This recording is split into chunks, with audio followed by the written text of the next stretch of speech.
저는 중국 최대 기업의 AI 연구원 장웨이입니다. 세계에서 가장 큰 IT 시장을 이끄는 회사에서 일하면서 솔직히 한국이란 나라를 한 번도 진지하게 생각해 본 적이 없었죠. 그저 작은 나라이면서 기술도 시장도 모두 중국을 따라하기만 하는 나라로 생각했습니다. 하지만 한국에 갔다가 제 생각이 완전히 뒤집어지는 일이 벌어졌습니다. 저는 그곳에서 충격적인 현실과 마주하게 되는데요. 여느 때와 같은 날이었습니다. 그날도 여김없이 바쁜 하루였습니다. 저는 중국 BAT의 인공지능 연구소에서 수석 연구원으로 매일 수천만 건의 데이터를 다루며 중국의 디지털 혁신을 이끌어가는 일을 하고 있었죠. 회사에서는 승진도 빨랐고 동료들 사이에서도 인정받는 실력자였습니다. 어느 날 상사가 저를 불렀어요. 한국에서 열리는 글로벌 AI 컨퍼런스에 회사 대표로 참석하라는 지시였습니다. 솔직히 그때 제 첫 반응은 불만이었죠. 중국의 기술력이면 실리콘밸리나 유럽에서 열리는 컨퍼런스에 가야 하는 것 아닌가? 한국이라니, 그것도 일주일이나. 연구소 동료들도 저와 비슷한 반응이었습니다. 장웨이, 거기서 뭘 배우겠어? 그냥 가서 우리 기술력 자랑하고 오면 되지, 이런 말들이 오갔죠. 저도 그렇게 생각했습니다. 어차피 중국을 따라하기 바쁜 나라에서 배울 게 뭐가 있겠나 싶었어요. 컨퍼런스 준비를 하면서도 그런 생각은 변함이 없었습니다. 오히려 한국의 AI 기술 수준을 조사하면서 더 자신감이 붙었죠. 서비스 규모도 중국의 10분의 1도 안 되고 기술 투자 금액도 비교가 안 됐으니까요. 발표 자료도 거창하게 준비했습니다. 중국의 AI 기술이 얼마나 앞서 있는지 보여주겠다는 각오로요. 출발 전날 연구소 팀원들과 회식을 했습니다. 다들 농담 반 진담 반으로 제게 조언을 했죠. 너무 그들의 자존심은 상하게 하지 마, 우리가 봐줘야 한국도 산다, 이런 말들이 오갔습니다. 그때 저는 그저 웃으며 고개를 끄덕였죠. 하지만 그런 우리의 자만심이 얼마나 크게 무너질지 그때는 상상도 못했습니다. 인천공항으로 향하는 비행기를 타면서도 가벼운 마음이었습니다. 발표 자료가 담긴 노트북을 만지작거리며 생각했죠. 이번 출장은 그저 형식적인 것. 빨리 끝내고 돌아가야지. 그런데 비행기가 인천공항에 착륙하는 순간부터 제 생각이 조금씩 흔들리기 시작했습니다. 비행기에서 내리자마자 저는 당황스러운 상황과 마주했습니다. 인천공항의 모습은 제가 알던 기술 후발국 한국의 이미지와는 전혀 달랐죠. 베이징 공항보다 더 체계적이고 세련된 시스템이 눈앞에 펼쳐졌습니다. 입국장에서는 더 큰 충격이 기다리고 있었어요. 생체인식 시스템으로 여권 심사가 자동으로 이루어지는 모습을 보면서 의아했습니다. 중국의 공항에서도 볼 수 없었던 광경이었죠. 입국 심사관에게 물어보니 이미 3년 전부터 시행 중이라고 하더군요. 하지만 진짜 문제는 그때부터 시작이었습니다. 공항에서 시내로 가는 리무진 버스를 타려는데 제가 늘 쓰던 중국 모바일 결제가 먹통이 된 거예요. 알리페이도 위챗페이도 전혀 통하지 않았습니다. 당황한 저는 현금을 찾으러 ATM을 찾아 헤맸죠. 그런데 이게 웬일입니까? 제가 본 ATM은 모두 한글로만 되어 있는 겁니다.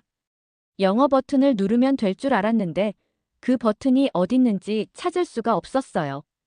거기다 카드를 넣으려는데 카드 방향도 헷갈리고 어떤 버튼을 눌러야 할지도 모르겠고 10분 동안이나 ATM 앞에서 헤매고 있는데 저와 같은 중국인으로 보이는 사람이 지나가더니 그냥 무심히 자기 갈 길을 가버렸습니다. 그때 공항 유니폼을 입은 젊은 직원이 다가왔습니다. 혹시 도움이 필요하신가요? 라며 중국어로 말을 걸어주더군요. 알고 보니 공항에서 외국인 전담 안내를 하는 직원이었습니다. 중국 최고 IT 기업의 수석 연구원이 ATM 사용법을 배우는 신세가 된 거죠. 더 민망했던 건 안내 직원이 저보다 훨씬 어려 보였다는 겁니다. 하지만 그 직원은 제 난처한 상황을 눈치챘는지 중국에서는 이미 현금 사용이 많이 줄어들어서 ATM을 자주 안 쓰시죠? 라며 자연스럽게 상황을 넘기더군요. 그리고는 친절하게 카드 사용법부터 환전, 현금 인출까지 하나하나 설명해 주었습니다. 얼굴이 화끈거렸지만 한편으로는 이상한 감동이 밀려왔어요. 같은 중국인은 그냥 지나쳤는데 이 낯선 나라의 직원은 이렇게 친절하게 도와주다니. 순간 제가 한국에 대해 가지고 있던 편견이 조금씩 허물어지는 것을 느꼈습니다.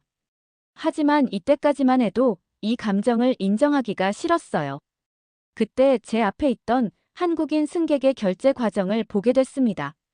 스마트폰을 한번 터치하더니 모든 게 끝나는 거예요. 궁금해서 물어보니 카카오페이라는 한국의 페이먼트 시스템이라고 하더군요. 순간 제 자부심이 살짝 흔들렸습니다. 호텔로 가는 길에서도 놀라운 광경이 계속됐어요.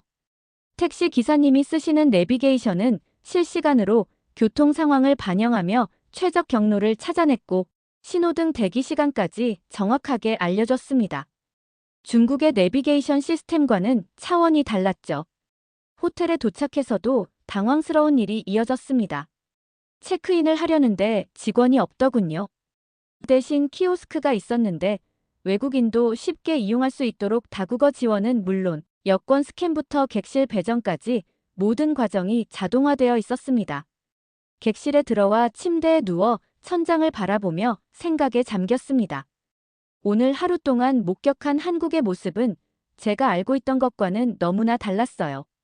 중국이 앞서 있다고 믿었던 디지털 기술 분야에서도 전혀 예상치 못한 수준의 발전을 이뤄놓고 있었죠. 다음 날 있을 컨퍼런스 발표 자료를 다시 한번 점검하면서 불안감이 스멀스멀 피어올랐습니다. 제가 준비한 발표 내용이 너무 오만하게 느껴지기 시작했거든요. 하지만 이건 시작에 불과했습니다. 진짜 충격은 다음 날 컨퍼런스장에서 기다리고 있었죠. 다음 날 아침 컨퍼런스장으로 향하는 제 발걸음은 자신감으로 가득했습니다. 어제의 당황스러운 경험은 그저 디지털 결제 시스템의 차이일 뿐이라고 스스로를 위로했죠. AI 기술만큼은 중국이 확실히 앞서 있다고 믿었으니까요. 컨퍼런스장에 도착해서 첫 번째 충격을 받았습니다. 발표 순서를 보니 제가 첫 발표자더군요. 보통 이런 컨퍼런스에서는 기술력이 뛰어난 순서대로 발표를 배정한다는 걸 알기에 한국 측이 우리를 인정해주는구나 하는 생각이 들었습니다. 자신만만하게 단상에 올라 발표를 시작했죠. 중국의 AI 기술이 얼마나 발전했는지, 우리 회사의 기술력이 얼마나 뛰어난지 상세히 설명했습니다. 청중들의 반응이 심상치 않다는 걸 느꼈지만 그저 기술 격차 때문에 놀라는 거라고 생각했어요. 그런데 두 번째 발표자로 나선 한국 기업의 연구원이 발표를 시작하면서 제 자신감은 완전히 무너져 내렸습니다. 그들이 보여준 AI 기술은 제가 발표한 내용을 훨씬 뛰어넘는 수준이었어요. 특히 반도체 제조 공정에 AI를 접목한 기술은 충격 그 자체였습니다. 실시간으로 나노 단위의 분량을 감지하고 수율을 예측하는 AI 시스템이었죠. 우리도 연구하고 있던 분야였지만 아직 실험실 단계에 머물러 있었는데 그들은 이미 실제 생산 라인에 적용하고 있었습니다. 더 놀라운 건 그들의 기술 완성도였어요. 발표 중간중간 들리는 질문들에 완벽한 답변을 이어가는 모습을 보며 이건 단순한 연구 단계가 아닌 실전에서 이미 검증된 기술이라는 걸 깨달았습니다. 그 뒤로 이어진 발표들은 제 충격을 더욱 키웠죠.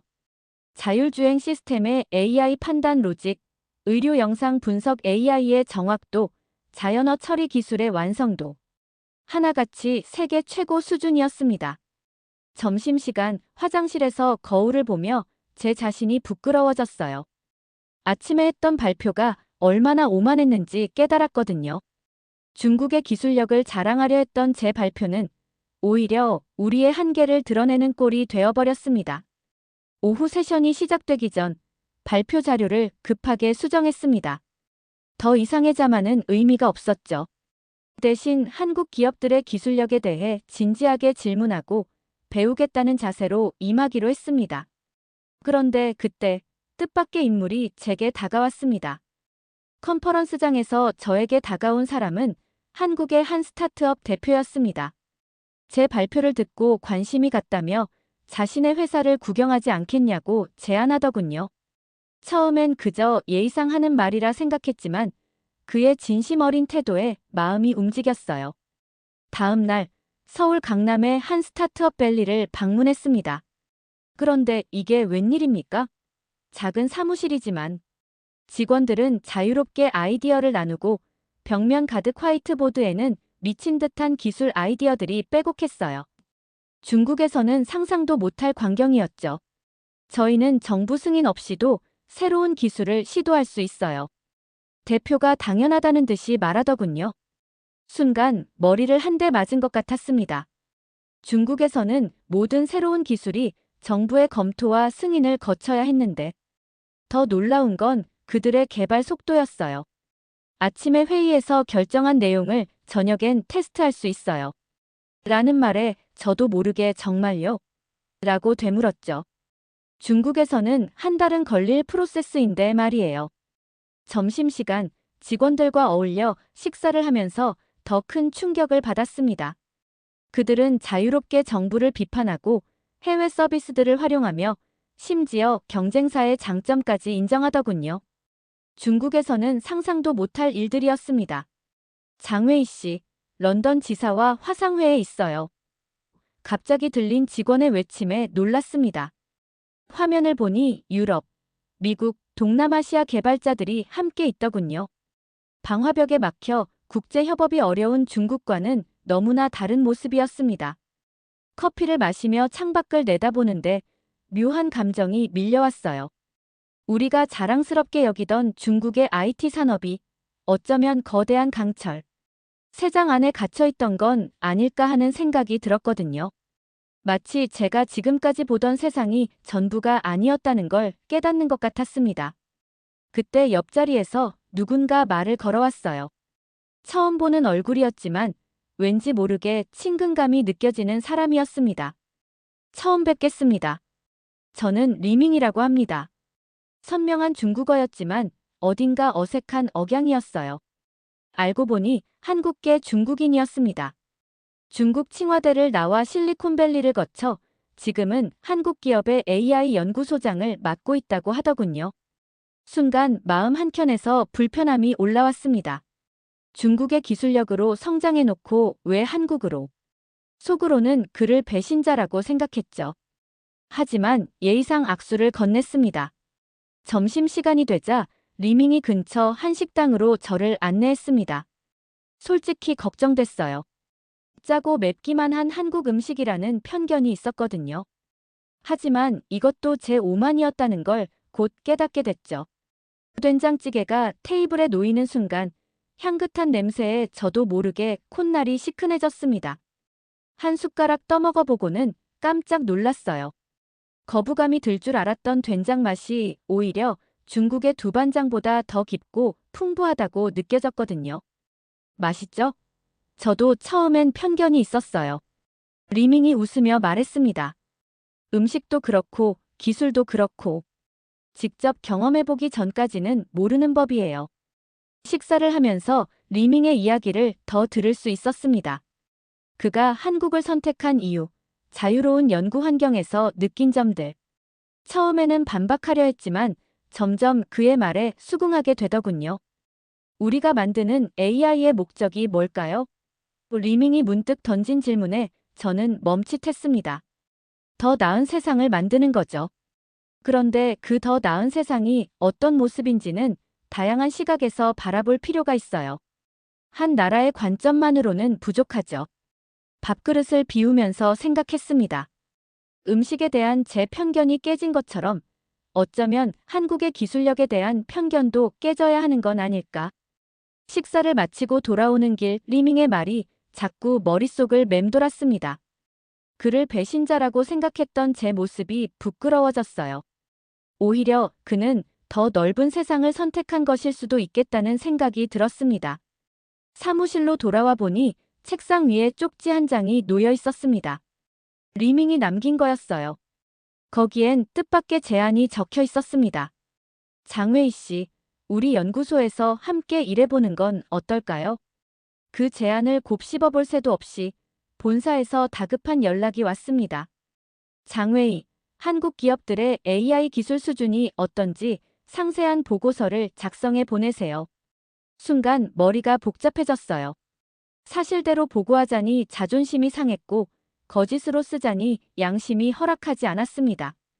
며칠 동안 잠도 제대로 이루지 못했어요. 컨퍼런스장에서 본 한국 기업들의 뛰어난 기술력, 스타트업에서 목격한 자유로운 개발 문화, 리밍과 나눈 대화. 모든 것이 제 머릿속을 혼란스럽게 만들었죠. 결국 용기를 내어 보고서를 쓰기 시작했습니다. 우리가 한국을 과소평가했던 것은 명백한 실수입니다. 그들의 AI 기술은 특히 반도체와 제조 분야에서 세계 최고 수준에 도달해 있으며 타이핑을 하면서도 손가락이 떨렸어요. 보고서를 보낸 후 본사에서는 폭풍이 몰아쳤습니다. 도대체 무슨 생각으로 이런 보고서를? 장회의가 한국에 매수당한 것 아닌가?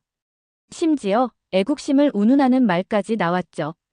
그때 리밍에게서 전화가 왔습니다. 많이 힘들죠? 저도 겪었던 일이에요. 잠시 침묵이 흐른 뒤 그가 덧붙였습니다. 진실을 인정하는 것도 용기입니다. 자존심보다 중요한 건 발전할 수 있는 기회를 포착하는 거예요. 전화를 끊고 창밖을 바라보는데 서울의 밤거리가 유난히 반짝여 보였습니다. 마치 제 앞에 놓인 새로운 가능성처럼요. 본사에서 온 마지막 메일을 다시 한번 읽어보았습니다. 장회의, 자네가 보낸 보고서에 대해 긴급 화상회의를 소집하겠어요. 이제 돌이킬 수 없는 선택의 순간이 다가오고 있었습니다.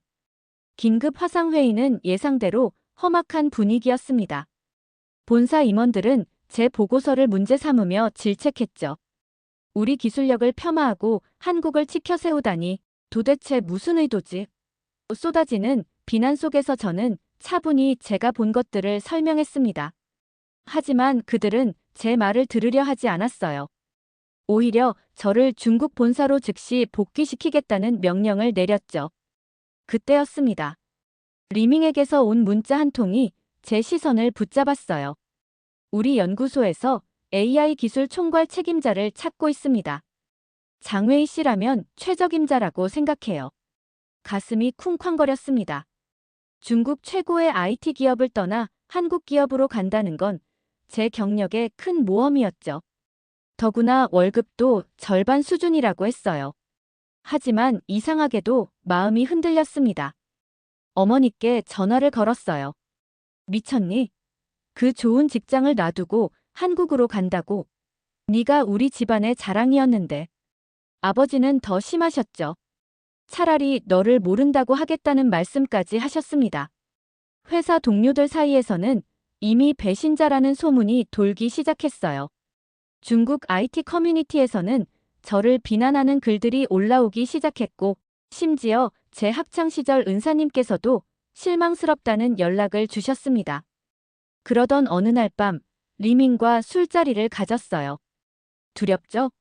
리밍이 물었습니다. 네, 하지만 더 두려운 건 제 말을 끊으며 리밍이 말했습니다. 발전할 기회를 놓치는 거죠. 저도 그랬어요. 모두가 저를 배신자라고 했지만 지금은 그때의 선택이 옳았다는 걸 알아요. 술잔을 비우며 깊은 한숨을 내쉬었습니다. 머릿속이 복잡했지만 마음 한켠에서는 이미 답이 정해져 있었나 봅니다. 다음 날 아침, 떨리는 손으로 사직서를 작성하기 시작했어요. 본사 인사팀 메일함에 사직서를 첨부하고 전송 버튼을 누르는 순간 이상하게도 마음이 가벼워졌습니다. 한안이라는 말. 중국에서 나라를 배신한 사람을 뜻하는 이 단어가 아직도 제 귓가에 맴돕니다. 중국 SNS에서는 매일같이 이 단어와 함께 제 이야기가 회자되고 있죠. 중국의 기술을 버리고 한국으로 도망간 배신자, 자기 나라를 배신한 기술자. 어제는 베이징에 계신 어머니가 보내신 음성 메시지를 들었어요. 다들 너를 배신자라고 손가락질해서 나는 얼굴을 들고 다닐 수가 없구나. 그 짧은 말 속에 담긴 슬픔이 느껴져 마음이 아팠습니다. 칭화대 동창들 단체 채팅방에서도 제가 퇴장당했고, 오랜 친구들은 하나둘 연락을 끊었습니다. 심지어 제가 멘토링해주던 후배는 배신자의 가르침은 필요 없다며 절교를 선언하기도 했죠. 하지만 이제 돌이킬 수는 없습니다. 아니, 돌이키고 싶지 않아요. 매일 아침 연구소로 향하는 발걸음이 가벼워지고 있거든요. 리민과 동료들이 보여주는 신뢰와 존중, 자유로운 연구 환경. 이런 것들이 제가 견딜 수 있는 힘이 됩니다. 배신자라는 그 말이 언젠가는 선구자로 바뀔 수 있길 바라며 오늘도 저는 한 걸음 한 걸음 나아가고 있습니다.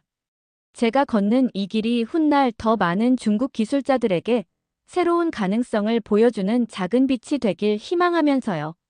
앞으로 한국에서 시작될 저의 새로운 도전을 많이 응원해주세요. 지금까지 제 이야기를 들어주셔서 감사합니다. 오늘의 이야기는 여기까지입니다.